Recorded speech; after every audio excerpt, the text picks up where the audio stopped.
Chapter 2 of The Game of Life and How to Play It. The Game of Life and How to Play It by Florence Scovel Shinn. Chapter 2, The Law of Prosperity. Yea, the Almighty shall be thy defense, and thou shalt have plenty of silver. One of the greatest messages given to the race through the Scriptures is that God is man's supply, and that man can release through his spoken word all that belongs to him by divine right. He must, however, have perfect faith in his spoken word. Isaiah said, "My word shall not return unto me void, but shall accomplish that whereunto it is sent." We know now that words and thoughts are a tremendous vibratory force, ever molding man's body and affairs. A woman came to me in great distress and said she was to be sued on the 15th of the month for $3,000. She knew no way of getting the money and was in despair. I told her that God was her supply and that there is a supply for every demand. So I spoke the word.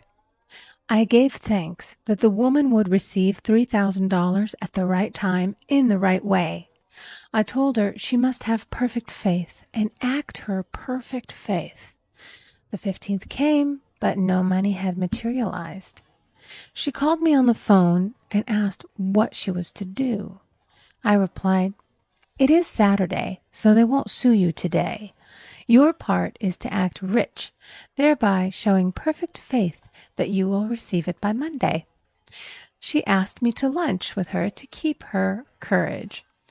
When I joined her at a restaurant, I said, "This is no time to economize. Order an expensive luncheon and act as if you have already received the $3,000. All things whatsoever ye ask in prayer, believing ye shall receive." You must act as if you had already received. The next morning she called me on the phone and asked me to stay with her during the day. I said, "No, you are divinely protected and God is never too late." In the evening she phoned again, greatly excited, and said, "My dear, a miracle has happened. I was sitting in my room this morning when the doorbell rang. I said to the maid, 'Don't let anyone in.' The maid, however, looked out the window and said, 'It's your cousin with the long white beard.' So I said, 'Call him back. I would like to see him.' And he was just turning the corner when he heard the maid's voice, and he came back. He talked for about an hour, and just as he was leaving, he said, 'Oh, by the way, how are finances?' I told him I needed the money, and he said, 'Why, my dear, I will give you $3,000 the first of the month.' I didn't like to tell him that I was going to be sued. What shall I do? I won't receive it till the first of the month, and I must have it tomorrow.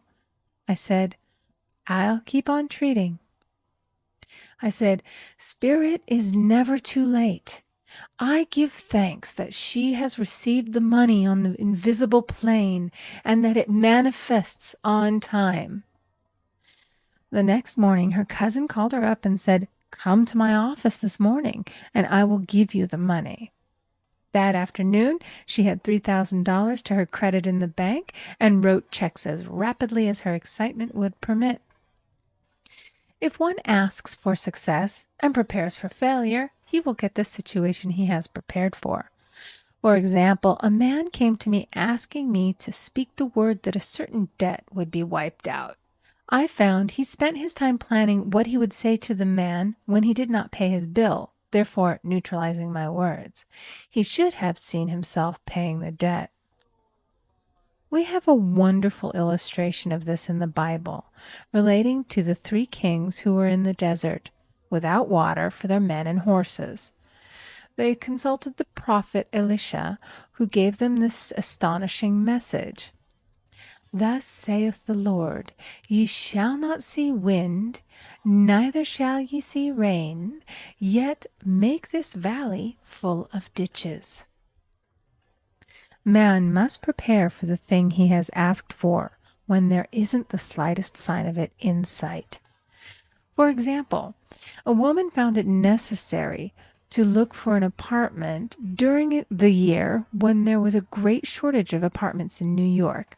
It was considered almost an impossibility, and her friends were sorry for her and said, "Isn't it too bad? You'll have to store your furniture and live in a hotel." She replied, "You needn't feel sorry for me. I'm a Superman, and I'll get an apartment." She spoke the words, "Infinite Spirit, open the way for the right apartment." She knew there was a supply for every demand, and that she was unconditioned, working on the spiritual plane, and that one with God is a majority.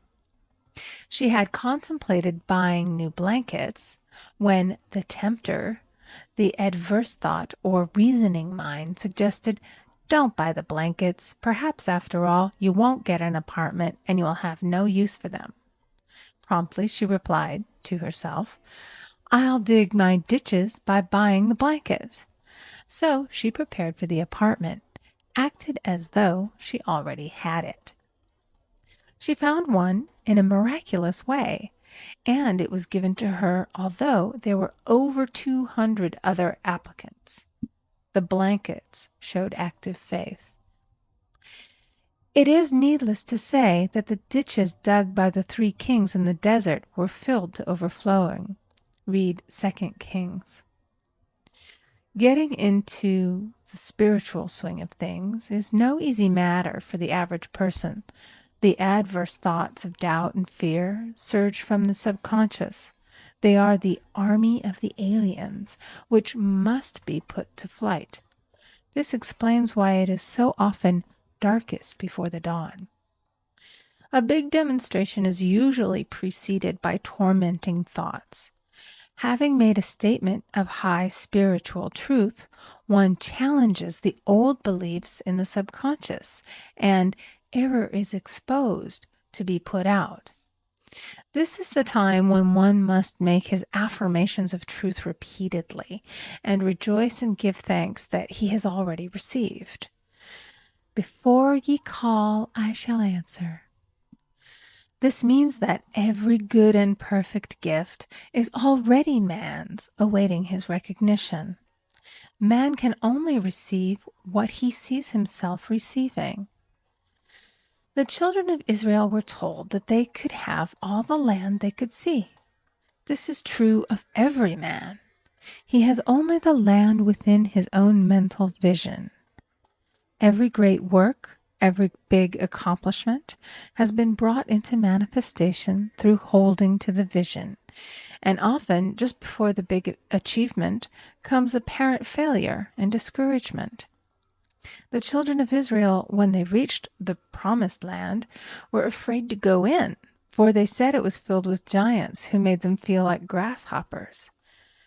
"And there we saw the giants, and we were in our own sight as grasshoppers." This is almost every man's experience. However, the one who knows spiritual law is undisturbed by appearance and rejoices while he is yet in captivity. That is, he holds to his vision and gives thanks that the end is accomplished. He has received. Jesus Christ gave a wonderful example of this. He said to his disciples, "Say not ye, there are yet 4 months, and then cometh the harvest? Behold, I say unto you, lift up your eyes, and look on the fields, for they are ripe already to harvest." His clear vision pierced the world of matter, and he saw clearly the 4th-dimensional world, things as they really are, perfect and complete in divine mind. So man must ever hold the vision of his journey's end and demand the manifestation of that which he has already received. It may be his perfect health, love, supply, self-expression, home, or friends.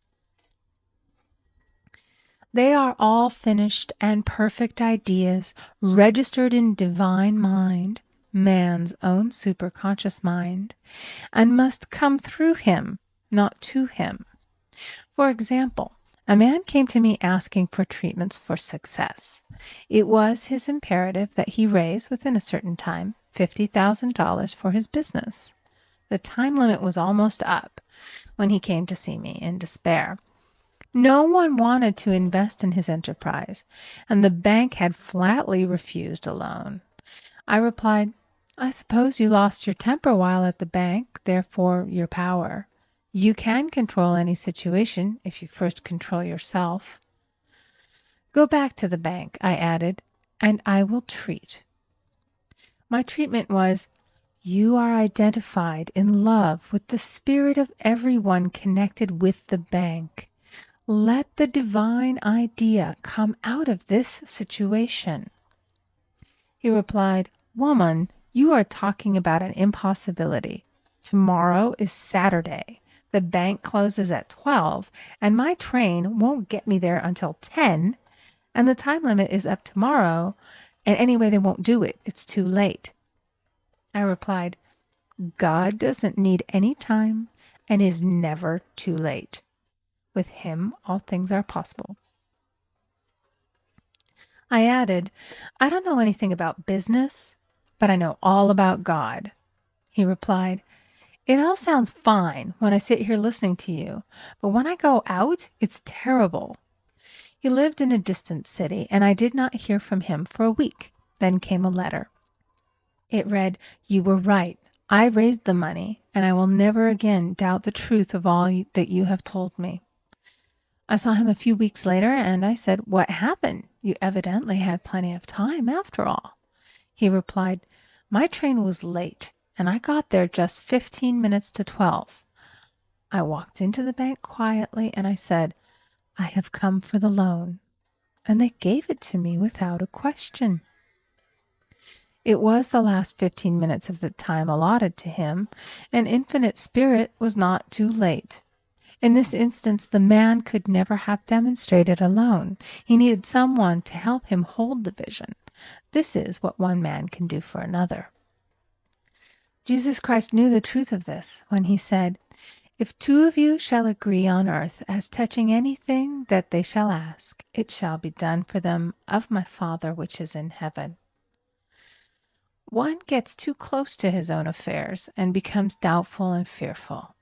The friend or healer sees clearly the success, health, or prosperity and never wavers because he is not close to the situation. It is much easier to demonstrate for someone else than for oneself, so a person should not hesitate to ask for help if he feels himself wavering. A keen observer of life once said, "No man can fail if some one person sees him successful."